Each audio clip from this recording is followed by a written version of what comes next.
So, I mean, I'm looking for the day when there's the Democratic Ron Paul, you know, that comes in on the left. But yes, I totally agree with you. That more people running for Congress that reflect this philosophy would be fantastic.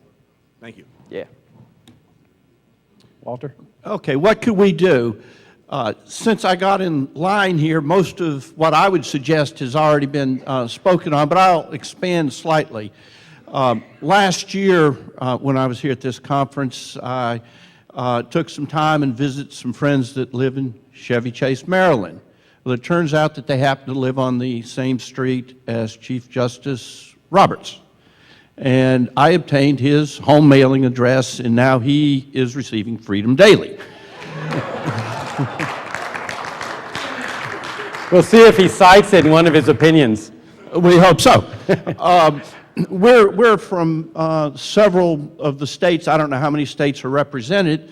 However, I'm from Charleston, and if you're from Charleston, you don't have to tell what state you're from. You're automatically from South Carolina.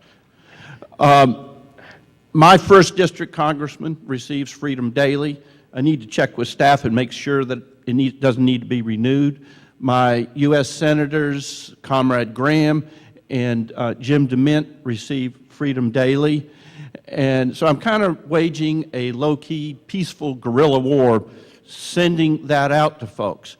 And I sent it to most of my friends who are literate. On the way up, when I left here last year, I decided I wanted to go to some of the War Between the States battlefields. First place I went to was Fredericksburg. And I walked into the visitor center, and lo and behold, there's a friend of mine I hadn't seen in almost 20 years. And he's retired, and he was working there. So, you know, I ended up spending a couple of days with him and his wife. And one of the ways I thanked him was to send him Freedom Daily. Well, I stopped by his house on the way up here, and one of the first things he said to me was, "Hey, thank you for sending that to me." And he is I'd say, a weak neocon, and he's heading in our direction. So take and send subscriptions to Freedom Daily to your member of Congress, your senators, write letters to the editor, bombard politicians with letters, and that's some of the things that y'all can do. Thank you, Walter. I should also say Walter sent us a contribution of lots of boxes of 1984 by Orwell with a request that we send all the new members of Congress a copy, which we did. Okay, last question. I'll try to make it simple and not be a statement. Bumper, I love your comments and the preparation involved. I thought it was beautiful. The question is real simple. I may not be as peaceful as some of you, and I've been in a fist fight or two in my life. I'm just curious how you respond to a fist fight.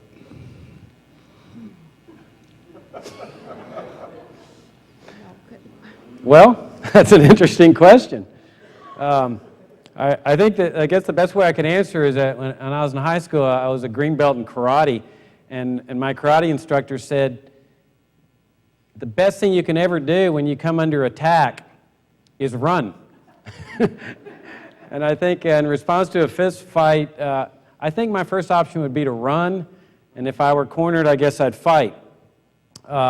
Well, I think, I don't know if there was a point behind that question, but I think what we want to make sure of, to try to extend the point out, is that we don't have our government starting the fights. Now, there's nothing wrong with defending ourselves from a fight when we're invaded, attacked, and so forth.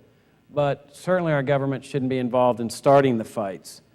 Can I sneak one more question in? What do you think of playwrights getting their ideas out through plays, libertarian playwrights? All of you start writing plays. I'm a theater critic, and the Washington area theaters, it's competing with New York City now. The single movement, the independent theaters that are springing up, and these playwrights. And my beat is the Hispanic beat. And I have been fascinated by the Argentine playwrights, the Cuban playwrights. Have you ever heard of Griselda Grimaldo, who wrote Las Paredes, the walls, about Les Desamparados, the disappeared ones? And look what, I mean, it's the theater leads political movements, and that's the history of Argentina. Anarchism started in Argentina and peaked out about 1930, and then there was a reaction.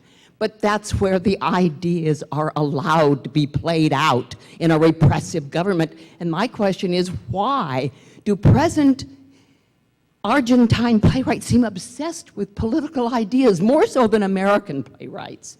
Because they're so repressed? I totally agree with you. We got to wrap up, though. Stay on Okay, schedule. but it goes along with what I was saying earlier. Let all these start flowers. writing plays. Let these flowers bloom in every sector, literature, politics, everywhere.